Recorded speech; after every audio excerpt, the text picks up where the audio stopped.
Assistix Mobile est composé d'un émetteur avec son récepteur. Il est possible d'en avoir beaucoup plus, mais on peut aller jusqu'à 32 émetteurs avec plusieurs récepteurs. Il existe une infinité de solutions, que ce soit pour des établissements ou pourquoi pas des particuliers qui n'auraient pas de système d'appel et qui souhaiteraient en disposer d'un à domicile. Tous ces petits boîtiers peuvent fonctionner à l'aide de contacteurs directement branchés sur l'émetteur en câble jack.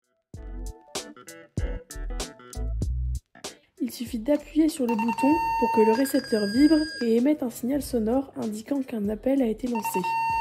Il faudra une confirmation de la part de la personne qui reçoit l'appel en appuyant à son tour sur l'émetteur pour signaler que l'appel a bien été pris en compte et que qu'on est venu vérifier la situation.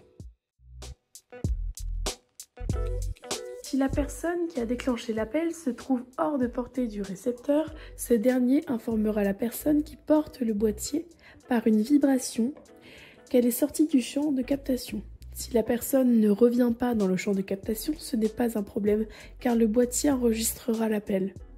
Et dès qu'elle reviendra dans le champ, le message apparaîtra indiquant que le patient numéro 1 a appelé.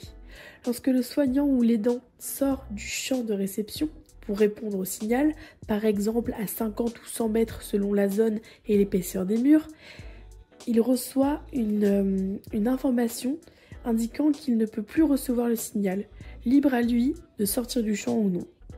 Il est possible d'augmenter la distance de réception des récepteurs. Pour étendre la portée de l'appel, on peut multiplier les combinaisons, par exemple en ajoutant des contacteurs, des boutons poussoirs, des récepteurs infrarouges comme ici, ou des récepteurs utilisant des ondes radio. Tout cela est compatible. Il est bien sûr possible de personnaliser l'affichage du récepteur. Pour cela, je vous invite à regarder la vidéo en description, paramétrer Assistix Mobile. Ce système mobile est particulièrement utile pour les particuliers qui n'ont pas de système d'appel pour malades, afin que la famille ou les aidants puissent répondre à une demande.